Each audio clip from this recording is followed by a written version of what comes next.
어떻습니까? 여러분은 신앙생활 하는 게 기쁘고 행복하십니까? 아니면 부담스럽고 좀 무겁게 느껴지시고 좀 어렵게 느껴지실까요?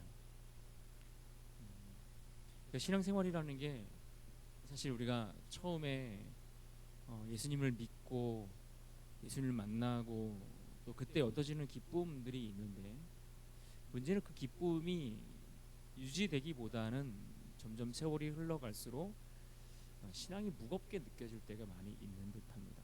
오늘 말씀 제목이 날마다 자기 십자가를 지는 삶이라는 제목인데요.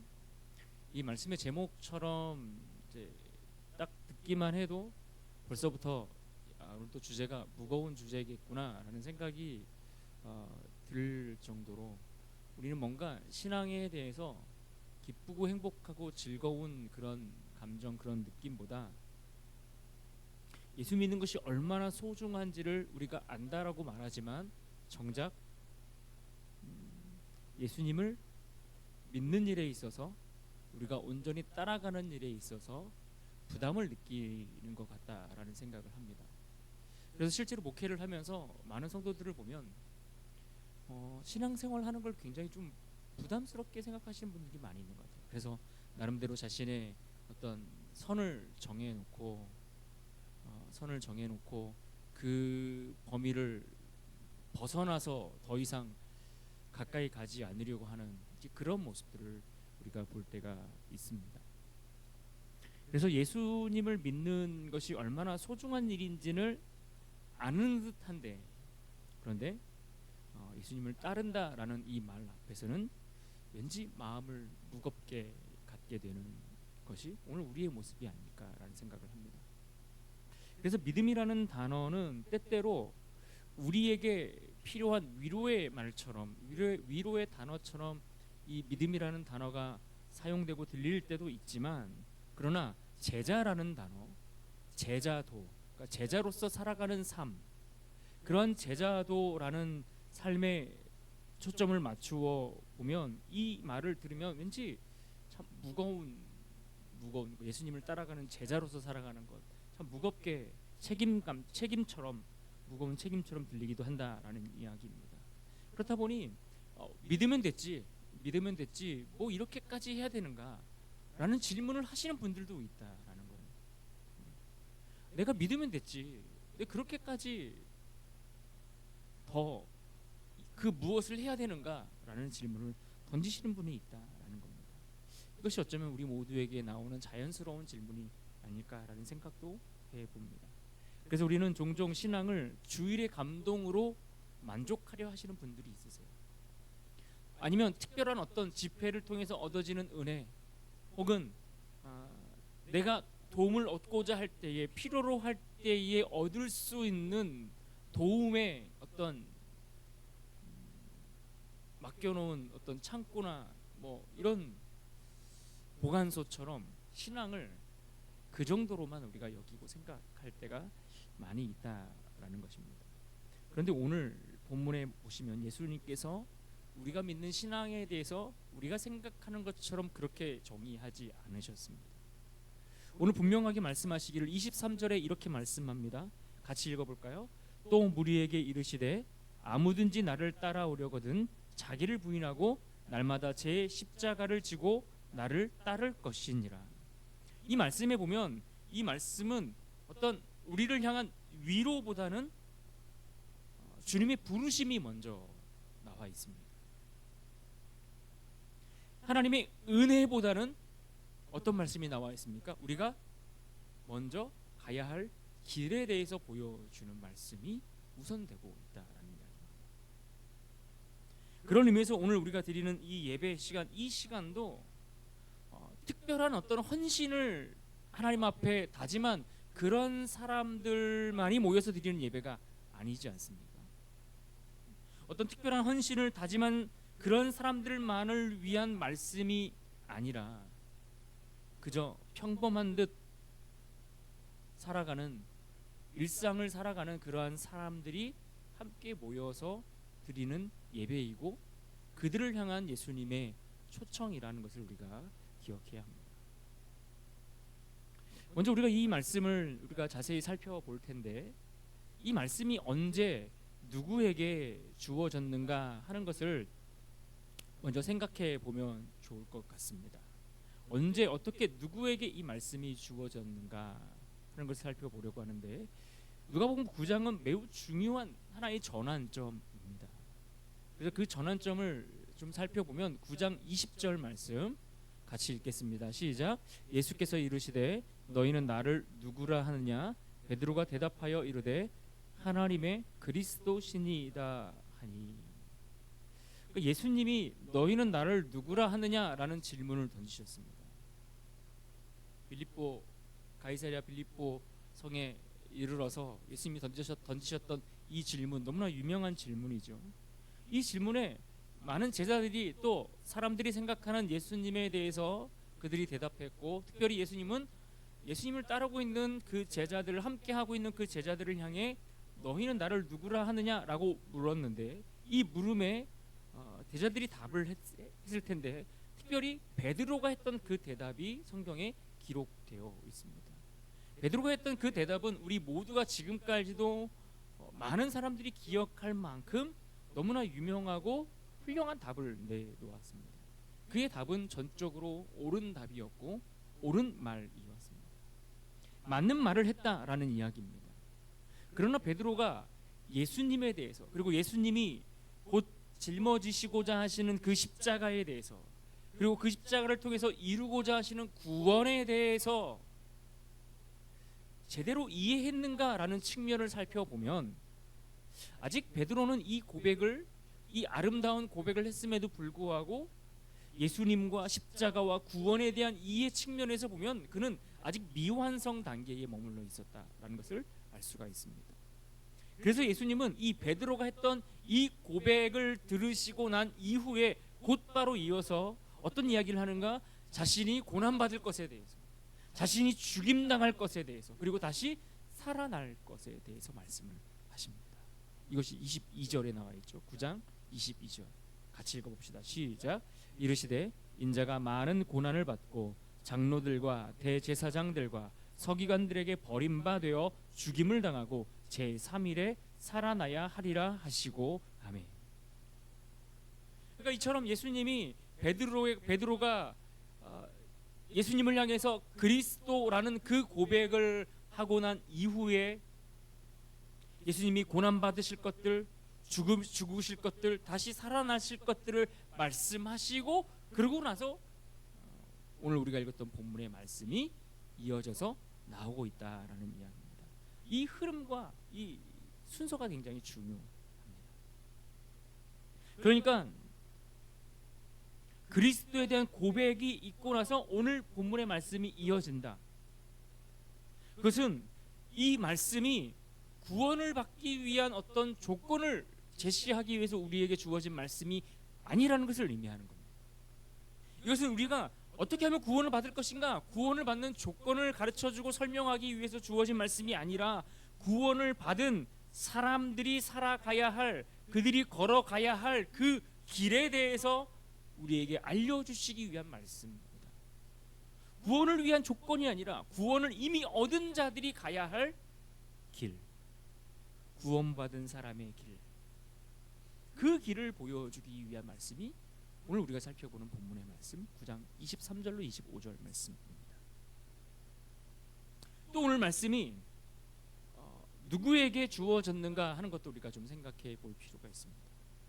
23절을 다시 보시면 이렇게 기록되어 시작합니다. 또 무리에게 이르시되. 또 무리에게 이르시되. 그러니까 또 무리에게 이르시되라고 표현하신 그 말씀을 보면 단지 예수님과 함께 하고 있는 12명의 제자들, 특별히 구별되어서 예수님과 함께 먹고 자고 함께 그분을 따르고 있는 제자들, 그들에게 한정되어 있는 것이 아니라는 것을 알 수 있는 겁니다. 오늘날로 치면 어떤 선교사들이나, 화면 나중에 보여주시죠. 어떤 목회자들이나 그렇게 구별된 사람들만의, 그들에게만 필요한 말씀으로 주어진 본문이 아니라는 이야기입니다. 오히려 오늘 말씀은 어떤 소수의 영적 엘리트들만을 위한 말씀이 아니라 예수님을 따르기로 하는 자들, 다시 말해 예수님을 믿는 모든 자, 예수님을 믿는 모든 사람들, 예수님을 믿는 모든 자들, 그들을 위해 주어진 말씀이라는 것을 알아야 합니다. 예수님은 처음부터 나를 따르면 이런 특별한 혜택이 있어 라고 말씀하지 않으셨다는 것을 우리가 알아야 합니다.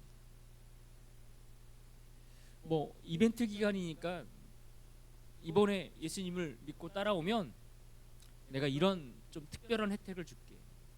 적어도 빌딩은 5층 이상으로 주고 자녀들의 출세는 내가 보장해주고 보너스로 승진에 노후 안정까지 보장해줄게. 이렇게 말씀하시지 않았더라. 그들이 예수님을 따름으로 인해서, 예수님을 따라감으로 인해서 그들이 얻게 될 어떤 유익이나 상급을 이야기했다라기보다는 그보다 무엇을 먼저 공개하셨습니까? 대가, 그들이 치러야 될 대가. 그들이 예수님을 따르면서 치러야 할 대가가 무엇인지에 대해서 먼저 공개하셨다라는 겁니다.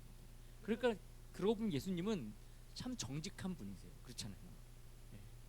교묘하게 이럴 줄 몰랐는데 이렇게 만드시지 않았잖아요. 처음부터 다 말씀하셨다니까요. 예수님을 따라오라고 말씀하시면서 어떤 되게 좋은 것들이 넘쳐날 것처럼 그렇게만 우리를 달콤한 말들로 속삭이고 유혹해서 우리를 끌고 가시는 것이 아니라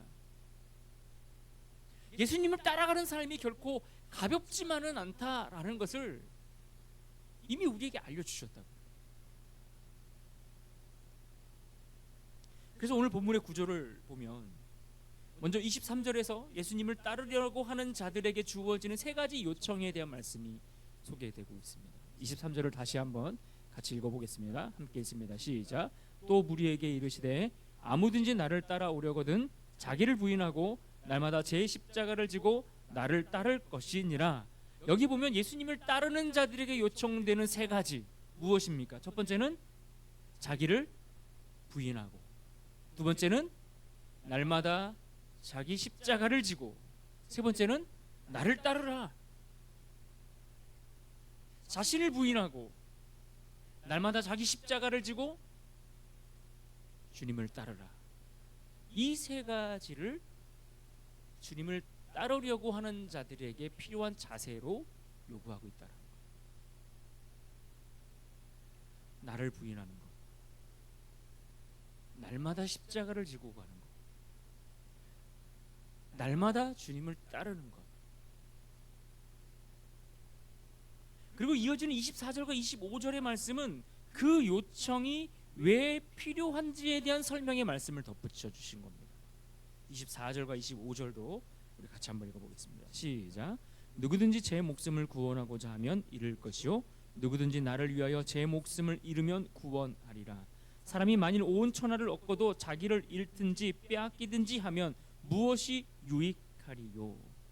그러니까 23절에서 요청했던 세 가지가 왜 선행되어야 하는가를 말씀해 주셨죠. 생명을 구원하려는 자가 잃게 될 것이다. 잃는 자는 얻을 것이다. 온 세상을 얻고도 자신을 잃는다면 무엇이 유익하겠는가? 예수를 위해 생명을 잃으면 오히려 구하고 얻게 될 것이다 라고 말씀하셨습니다. 그러하기 때문에 앞에서 얘기했던 것처럼 자신을 부인하고 날마다 십자가를 져야 되고 그리고 주님을 따라야 한다라는 이야기입니다. 그러니까 예수님은 이렇게 살아야 된다, 이렇게 살아라 라고 말씀만 하신 것이 아니라 왜 이 길이 참된 길인지, 왜 이 길을 따라가야 하는지에 대해서 우리에게 알려주기를 원하셨고 가르쳐 주기를 원하신다라는 겁니다. 더 구체적으로 오늘 말씀을 좀 보시면 23절에 아무든지 나를 따라오려거든 이라고 표현했습니다. 아무든지 나를 따라오려거든. 이 말씀은 강요가 아닙니다. 이 말씀은 강요가 아니라 초청입니다. 예수님이 우리에게 아무든지 나를 따라오려거든 우리를 막 강압적으로 억압해서 나를 따라오라고 말씀하시는 것이 아니라 우리를 초청하고 있다는 것을 우리가 주목해 보셔야 됩니다. 사람들을 억지로 끌어오지 않으십니다. 따라오고 싶다면 이라는 조건을 분명히 두고 계십니다. 그러나 동시에 따라오려는 사람들에게는 그가 맞이하게 될 현실에 대해서 숨기지 않고 계십니다. 왜 그렇습니까? 예수님을 따르는 것은 동아리 활동이나 종교적인 어떤 취미 활동을 위한 것이 아니기 때문에 그렇습니다. 내가 잠시 뭔가 유익을 얻기 위해 내가 기대하는 무엇을 얻기 위해 잠깐 시간을 내어서 일정 시간을 할애해서 그 모임에 참여해서 함께 교제하며 어떤 유익을 추구하는 동아리 활동이 아니라는 거예요. 그냥 세상 사람들이 이야기하는 어떤 내 마음의 심신의 어떤 평안을 얻기 위해서 갖는 종교적인 어떤 취미가 아니라는 거예요. 그럼 무엇입니까? 예수님을 따르기로 결정하는 그 일은 그냥 취미 생활이 아니라 내 삶의 방향을 어디로 향할 것인가를 결정하는 일인 겁니다. 나는 이 길을 갈 거야. 나는 이 길을 가기로 결정하는 겁니다. 다른 사람들은 저 길로 가고 저 사람은 또 이 길로 가고 또 아무개는 어떤 길로 간다고 한다 할지라도 나는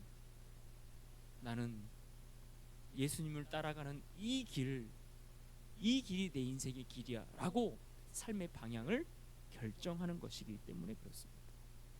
그래서 우리가 이쯤 되면 한 가지 중요한 질문이 떠오르는 겁니다. 스스로에게 던져봐야 될 질문이죠. 나는 예수님을 믿고 있는가? 아니면 나는 예수님을 따르고 있는가?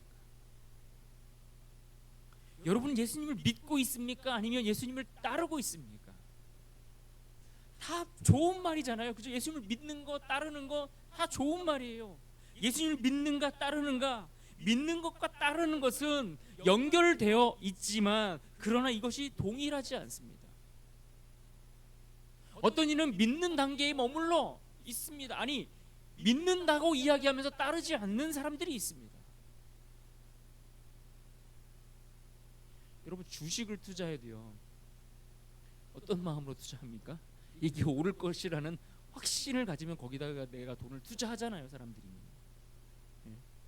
왜 거기다 돈을 투자해요? 반드시 올라서 내가 이익이 있을 거라시라는 확신이 있기 때문에, 믿기 때문에 투자하는 거잖아요. 믿지 않는데 투자하는 거 봤습니까? 믿으니까 투자하는 거예요. 반대로 믿는다고 말하면서 투자하지 않는 거는요, 믿지 않는 거예요. 그렇잖아요. 이 땅에 보화가 막 감춰져 있는데 이 땅이 보화가 있다는 것을 확실히 믿고 아는 사람들은 어떻게든 그것을 가지려고 하지 않겠어요? 말은 믿는다고 하지만 있을지도 몰라 라고 하는 마음이 있으면 거기에 내 삶을 투자할 이유가 없잖아요.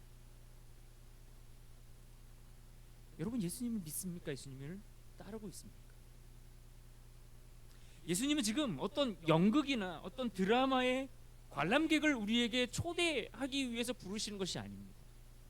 나랑 같이 영화 보러 갈 사람, 이렇게 부르시면서 초대하는 게 아니라고요. 지금 예수님은 예수님이 걸어가시는 그 길을 함께 예수님과 동행할 사람, 예수님과 함께 그 길을 걸어갈 동행자를 우리에게 부르고 계시는 거예요. 그러니까 우리가 예수님을 믿는다라고 이야기하면 예수님과 동행하는 삶을 살아가는 게 맞는 거예요. 예수님은 처음부터 우리를 그러한 존재로 부르셨거든요. 예수님과 함께 걸어갈 사람, 예수님과 함께 인생을 살아갈 사람을 처음부터 부르셨고 그러한 자들을 향해 초청하셨다는 것을 우리가 기억하셔야 됩니다. 또 두 번째, 23절에 자기를 부인하고 라고 있습니다. 자기를 부인하고. 여기서 부인하다라는 이 단어를 보시면 아파르네오마이라는 이 헬라어가 사용되었는데 이 단어는 부인하고 거절하고 관계를 끊어버릴 때 사용하는 그런 표현입니다. 완전 부정하는 거죠. 아니다, 절대 아니다, 그럴 수 없다, 거절하는 겁니다. 그리고 그 사람과 나 사이의 관계를 완전히 끊어버리는 것.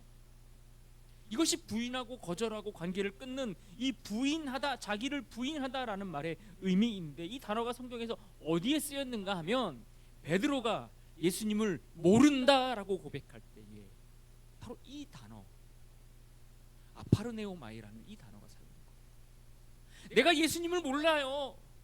내가 저분과 상관이 없다니까요. 내가 저분과 나랑 아무런 관계가 없어요 라고 그가 예수님을 완전히 부정하고 거절했던, 그 관계를 완전히 끊어버리는 듯한 그 말을 했던 베드로의 그 부인의 장면 속에서 바로 이 단어가 사용되었습니다. 그러니까 이 말은 단순히 절제나 양보를 위해 사용된 말이 아닙니다. 적당히 절제하고 적당히 양보해라, 이것을 이야기하는 것이 아니라 자기의 주권과 나의 소유권, 이 모든 것들을 다 내려놓는 행위, 이것이 자기를 부인하는 거예요. 내 손에 쥐고는 있지만 그러나 이것이 내 것이 아닙니다. 이것을 내 마음대로 사용할 권한이 내게 없습니다. 이게 자기를 부인하는 거예요. 내가 내 인생을, 내 목숨을 내 손으로 붙들고 있는 것 같지만 하나님, 이 목숨이 내 것이 아닙니다. 이 목숨이 나에게 소유권이 있지 않다고요. 이것을 인정하고, 그래서 내가 쥐고 있었던 내 소유권과 나의 주권들을 포기하고 내려놓는 행위, 이것이 자기를 부인하는 겁니다. 자기를 부인한다라는 것은 그래서 자신을 미워하라는 말이 아닙니다. 그렇다고 자신을 없애야 된다, 그런 말도 아닙니다. 오히려 이것은 이렇게 표현하는 게 더 정확할 것 같아요. 내 인생의 최종 결정권이 더 이상 나에게 있지 않습니다. 그러니까 우리는 보세요, 많은 일들을 결정하며 살아가잖아요. 그런데 그 결정을 내릴 수 있는 결정권이 나에게 있지 않다? 그 말은 무슨 말입니까? 내가 하나님 앞에 나의 최종 결정권을 돌려드린다라고 하면 내가 무엇을 선택하든 무엇을 결정하든 그것은 하나님이 원하시는 뜻을 따라서 결정하는 게 맞는 것이죠. 그런데 우리는 예수님을 믿는다고 하면서 여전히 그 결정권이, 최종 결정권이 나에게 있는 것처럼 살아가요. 여러분, 기질대로 살아가는 게 어쩔 수 없는 겁니까? 성격대로 살아가면 어쩔 수 없는 겁니까? 여러분, 그렇지 않아요. 신앙인들은 내 기질이 이럴 수 있고 내 성격이 이럴 수 있지만, 그런 하나님 앞에서는 최종 결정권이 나에게 없는 것이기 때문에 내 기질도 내 성격도 뛰어넘을 수 있는 성숙함으로 나아가야 되는 것이 옳은 겁니다. 그것이 예수님을 믿는 단계에 있지 아니하고 예수님을 진짜 믿는다라는 그 고백 속에서 주님을 따라가는 자들의 삶의 모습인 겁니다. 그게 나를 부인하는 모습이죠.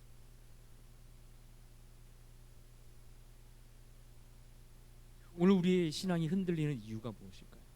우리가 이 땅을 살면서 우리의 신앙이, 우리 믿음이 왜 때때로 흔들리고 연약하게 바들바들 그렇게 흔들릴까요? 그래서 우리가 예수님을 믿지 않아서가 아니라 여전히 내가 주인으로 존재하기 때문에 그렇습니다. 여전히 내 인생의 중요한 결정들을 내가 하려고 하기 때문에 그래요. 여전히 중요한 선택을 내가 원하는 것을 위해서, 내가 기뻐하는 것을 위해서 자꾸만 선택하고 결정하려고 하는, 내가 내 인생의 주인이 되려는 그 모습이 아직도 우리 안에 있기 때문에, 그래서 우리의 믿음과 신앙이 흔들리는 겁니다. 여러분, 우리의 최종 결정권을 내가 쥐고 있지 않고 하나님께 맡겨드리면요, 신앙이 흔들릴 이유가 없어요. 하나님의 뜻은 늘 명확한데요. 하나님의 뜻은 그 어떤 것보다 가장 분명하고 확실하게 우리 앞에 주어져 있는데요. 조금만 생각해 보면요, 내가 결정하는 것이 누구를 위해 결정하는 것인지 잘 알아요. 이런저런 그럴싸한 멋진 말들로 포장하고 이런저런 상황에 빗대어서 나를 스스로 안심시키고 위로하는 수많은 말들과 변명들을 늘어놓지만, 사실을 조금만 냉정하게 자신에게 질문해보면 알아요. 그때 내가 왜 이런 결정을 했는지, 내가 왜 그 사람을 용서할 수 없었는지, 내가 그 사람에게 이와 같은 일을 했는지, 내가 왜 그때 이런 결정을 해서 이쪽 길을 선택했는지 너무나 잘 알아요. 여전히 내가 내 인생의 주인으로 있으면 나는 나를 부인하는 그 단계를 실천하지 못하고 있는 거예요. 세 번째 보실까요? 23절에 날마다 제 십자가를 지고, 날마다 자기 십자가를 지고 라는 말씀. 십자가는 장식이 아니죠. 당시 십자가는 장식도 상징도 아닙니다. 우리가 생각하는 것처럼 어떤 우리의 몸을 치장하기 위한 장신구나 어떤 아름다움을 위해 치장하는 액세서리 같은 것들이 아니라는 것쯤은 우리가 잘 알고 있습니다. 십자가는 죽음과 수치의 도구였습니다. 죄인들이 가장 수치스럽게, 가장 불명예스럽게, 가장 부끄럽게 죽음을 맞이하는 그 도구가 십자가였습니다. 예수님은 힘든 일을 조금만 참아라 이렇게 우리에게 말씀하지 않으셨습니다. 너희가 예수님을 따르면서, 예수님을 따라가면서 어렵고 힘든 일이 찾아올 텐데 조금만 잘 참아봐, 조금만 견뎌봐, 이렇게 말씀하지 않고 뭐라고 말씀했습니까? 자기 십자가를 지라고 말씀하셨어요. 자기 십자가. 그런데 이 자기 십자가를 지라는 말씀 앞에 더 중요한 한 가지 단어가 붙었는데 어떤 단어가 붙었습니까? 날마다. 가끔씩이라고 했으면 내가 좀 생각해 볼 텐데,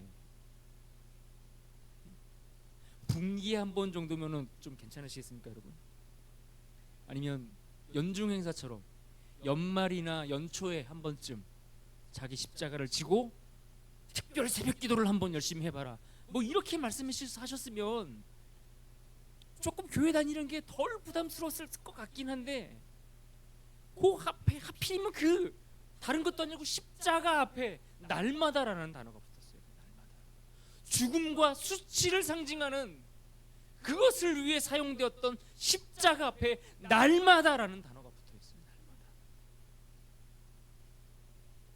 예수님을 따라가는 삶, 이것을 제자도라는 단어로 표현하는데, 이 제자도라는 이 단어는 한 번의 감동적인 헌신으로 완성되는 게 아닙니다.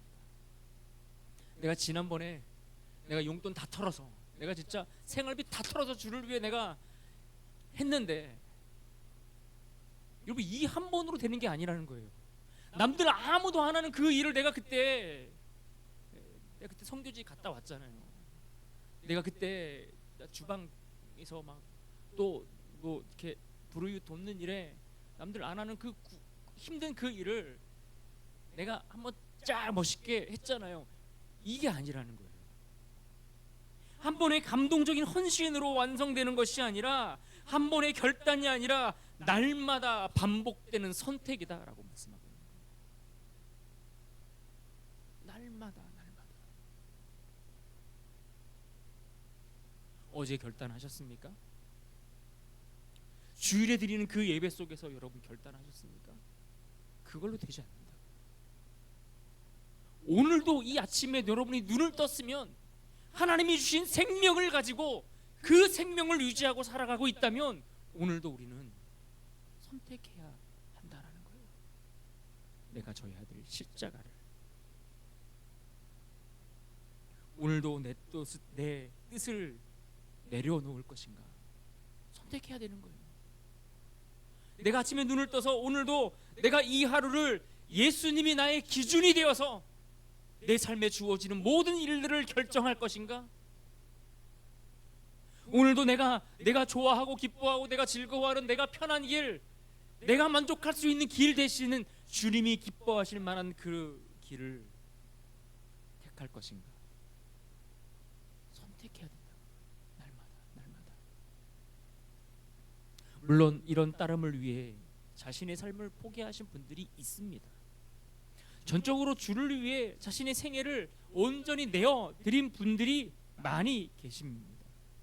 우리가 지난 주간에 우리 다음 세대 친구들과 두마게티 땅을 다녀오지 않았습니까? 필리핀 그 섬 안에 있는 한 도시를 다녀왔는데 그 땅에 선교센터가 너무나 아름답게 지어졌어요. 정말 선교센터가 너무 아름답더라고요. 야, 휴가를 여기로 가고 싶다라고 싶은 생각이 들 정도로 너무 좋더라고요. 나무가 또 얼마나, 우리나라는 무슨 어떤 특별한 막 그런 숲 같은데 가서나 볼 수 있을 만한 어마어마한 나무들이 막 세워져 있고 막 피는 꽃들이 얼마나 예쁜지, 제가 꽃을 보고 아름답다고 이야기하면요 진짜 아름다운 거예요. 웬만해서 제가 꽃 보고 감동하지 않거든요. 근데 꽃이 너무너무 아름답고 막 너무너무 좋더라고요. 또 7개 교회가 막 세워져 있는데 그 교회 돌아다니면서 보니까 야, 이 교회들을 세워서 이렇게 힘있게 사역하는 모습들을 보니까 너무 귀하고 너무 멋지더라고요. 근데 여러분, 그 일들이 저절로 생겼겠습니까? 그런 사역들이, 그런 풍성함들이 저절로 나왔겠냐고요. 누군가 그 일을 위해 헌신한 분들이 있잖아요. 예? 사업 잘 하시다가 남들 부럽지 않게 정말 잘 먹고 잘 살다가 이제는 좀 주를 위해 조금 더 멋있는 삶을 살고 싶다. 그동안 좋은 건 많이 누렸는데 정말 주님을 위해 좀 더 멋있는 삶을 살고 싶다. 그래서 하던 그 사업 다 접고 그 필리핀 땅에 가서 자신의 삶을 온전히 내어드려서 맨 땅에 현지인들에게 속기도 하고 빼앗기기도 하고 억울한 일 당하면서 눈물로 기도하면서 자신의 삶을 다 헌신하고, 지금은 완전히 몸이 망가져서 목사님이 거동하기도 참 불편해하시고 혈압이 막 오르니까 너무 힘들어하시고, 그만큼 자신의 삶을 그렇게 내어드린 그분들의 헌신들이 있으니까 그런 일들이 가능한 거 아니겠습니까? 물론 그렇게 그분들처럼 이런 온전히 자신의 삶을 내어드리는 삶이 얼마나 멋있고 아름답고 귀합니까? 그럼 우리도 다 주님을 따른다는 것은 마치 그렇게 자신의 삶을 다 내어 던져서야만 그렇게 온전히 그분들처럼 살아가는 것만 그러면 예수님을 따르는 삶이라고 말할 수 있습니까? 그렇지는 않을 겁니다. 실제로 많은 분들은 오늘날 우리가 경험하는 십자가라는 것은 보다 우리가 살아가는 일상의 삶 속에서, 평범한 매일의 삶 속에서 평범한 모습으로 우리에게 찾아온다라고 생각을 합니다. 때때로는 관계 속에서 내려놓아야 할 자존심을 내려놓는 일이 내 삶을 내려놓는 것보다 힘든 분들이 있죠. 손해를 감수해서라도 지켜야 될 정직, 우리 손해보는 거 별로 좋아하지 않죠. 거짓말을 해서라도 손해보지 않으려고 하는 것이 우리의 모습일 때가 많지 않습니까? 때로는 신앙 때문에 선택해야 하는 불편함들, 일부러 불편함을 선택하는 거예요. 내가 편할 수 있는데 일부러 불편함을 선택한다고. 나의 소유를 위해 때로는 성교적 삶을 위해 내어드리는 헌신, 내가 다 쓰고 내가 다 먹고 내가 다 누릴 수 있지만 복음을 전하는 일을 위해 내 소유를 허비하고 희생하는 헌신들. 그래서 여러분, 십자가는 항상 예수님을 따르기 때문에 생기는 무게감이라고 저는 그렇게 생각합니다. 무게감. 우리가 주님을 믿고 따라가는데 뭔가 내 어깨가 너무나 가벼워. 그럼 여러분, 우린 십자가를 지고 있지 않는 거예요. 뭔가 우리가 주님을 따라갈 때에는 이 무게감이 좀 있어야 돼요. 묵직한 무게감이 좀 있어야 돼요. 너무 가벼우면요, 사람이, 성도가 너무 가벼우면 어떻게 돼요? 그냥 자기 하고 싶은 대로 돌아다니는 거예요. 가벼우니까 여기도 가고 저기도 가고 내가 하고 싶은 대로 이렇게 저렇게 내 맘대로 하고 싶은 걸 다 하며 살아간다고요. 그런데 내가 주를 위해 살아가는 십자가가, 그것이 내 자존심이든 내 물질이든 어떤 자녀의 문제가 됐든 무엇이 되었든 간에 주를 위해 내가 짊어져야 할 십자가가 내게 있다면 그 묵직함이 오늘도 묵묵히 주님을 따라가도록 만드는 겁니다. 내가 대단히 많은 것을 통해 양보하는 것처럼 보이지만, 그러나 오히려 그 십자가의 무게 때문에 내가 묵묵히 주님을 따라갈 수 있는 은혜가 생기는 거라고요. 그러므로 여러분, 책임지지 않으려고 내 신앙의 무게를 가볍게 하려고만 애쓰지 마시고 스스로 무게감 있는 신앙을 선택할 수 있기를 부탁드립니다. 주님을 위해 내가 짊어져야 될 그 십자가가 무엇이든 간에 조금은 무겁게, 조금은 부담을 안고 그 길을 걸어갈 수 있기를 부탁드립니다. 여러분은 예수님을 따르려고 어떤 무게를 짊어지고 있습니까?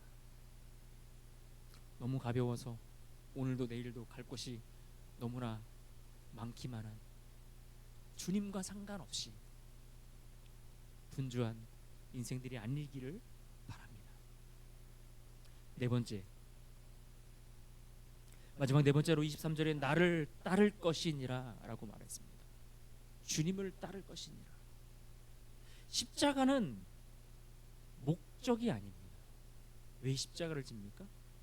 예수님을 따르기 위해서입니다. 십자가는 목적이 아니라 예수님을 따르기 위한 길이라는 것을 우리가 아셔야 합니다. 예수님은 우리에게 그렇게 말씀하지 않았어요. 십자가를 지고 버텨라. 야, 십자가를 지고 무겁지? 십자가 지고 좀만 버텨봐. 한 5분만 더 버텨봐. 이렇게 말씀하시지 않잖아요.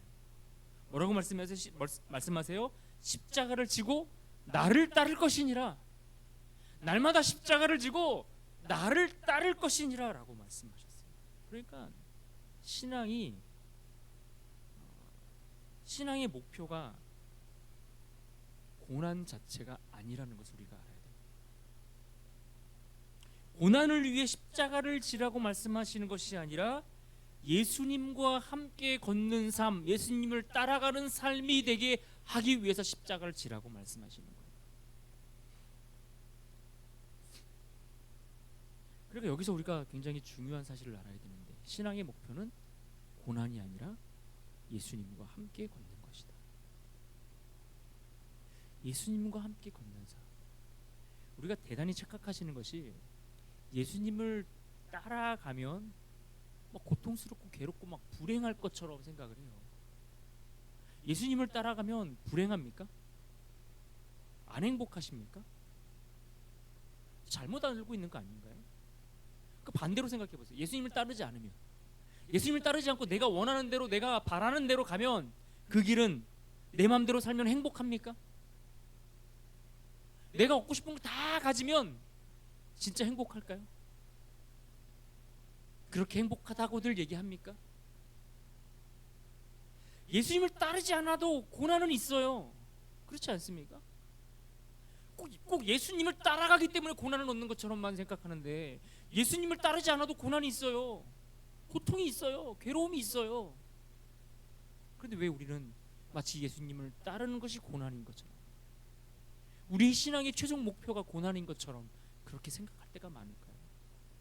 오늘 말씀은 그것을 이야기하는 겁니다. 신앙의 목표는 고난이 아니에요. 하나님이 우리를 고난 가운데 묶어두시려고 우리에게 주님을 따라오라고 말씀하시는 것이 아니라 예수님을 따라가는 그 길이 참된 복된 길이기에 십자가를 지고 따라오라고 말씀하시는 겁니다.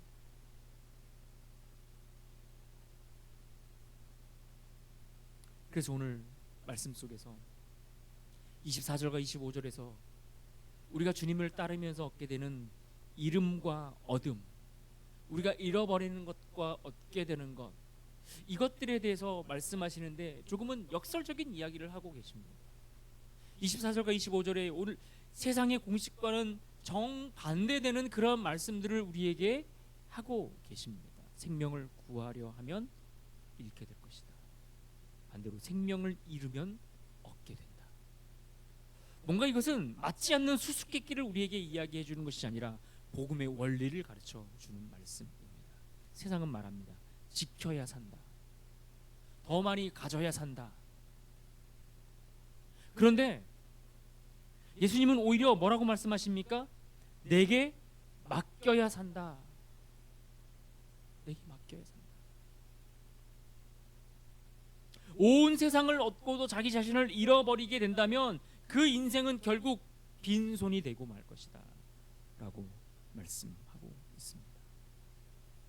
그러니 세상에 그 무엇을 더 많이 얻고 쥐고 있는 것, 그것이 중요한 것이 아니라 그것을 다 놓고라도 예수님을 따라가는 인생이 진짜 참된 행복을 누릴 수 있다. 주님이 우리의 인생의 목자가 되어 주셔서 우리를 이끌어 가시는 대로 따라갈 때에 그 험한 사망의 골짜기를 지나갈지라도 내가 두려워하지 않을 수 있는 담대함을 얻게 되는 것입니다. 주님을 따르지 않으면서 우리가 그 사망의 길을 걷는다 생각해 보십시오. 그 두려움과 무서움에 우리는 움츠러들 수밖에 없는 거예요. 그러니까 세상에 있는 것들을 다 잃어버리고서라도, 다 놓고서라도 주님을 따라가는 일이 복된 길이다라고 말씀해 주고 있는 겁니다. 사랑하는 여러분, 예수님 우리에게 완벽한 제자가 되라고 말씀하지 않으세요. 그러나 분명하게 요청하고 있는 것이 하나 있는데, 완벽한 제자가 되라고 말씀하시진 않지만 날마다 나를 선택하라 라고 말씀하고 계시는 거예요. 당장 우리가 이 시간 예배를 마치고 나면 또 각자의 삶의 자리로 돌아가지 않겠습니까? 그럼 그 자리에서 우리는 어떤 결정, 어떤 선택들을 해야 하겠습니까? 오늘날 우리의 십자가는 일상 속에서 내려놓아야 할 자존심과 또 감수해야 할 불편함일 수 있다라는 사실을 기억하며 돌아가실 수 있기를 부탁드립니다. 내가 매일 만나는 하루의 삶 속에서 부딪히는 일들 속에서 내가 놓아야 될 자존심, 조금은 감수해야 할 불편함, 그것이 무엇인지를 생각하며 사셔야 합니다. 그래서 주님을 따라간다, 제자도의 핵심이 무엇인가 라는 질문을 던진다면 그것은 바로 오늘 나는 누구를 따를 것인가, 이것을 결정하는 일입니다. 다음 슬라이드 보여주십시오. 오늘 나는 누구를 따를 것인가, 이것이 오늘 우리가 스스로에게 매일 던져야 될 질문입니다. 그래서 결론을 내리면 제자도라는 것, 예수님을 따라간다라는 것, 그것은 특별한 순간이 아니라 날마다 예수님을 선택하는 삶이다. 이렇게 우리가 정리할 수 있을 것입니다.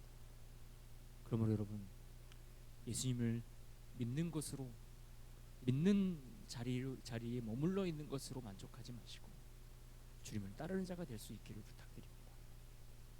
오늘 내 삶에서 주님이 짊어지라고 하시는 그 십자가 무엇인지를 묵상하고 그 무게를 감당하는 자들이 되셔야 합니다.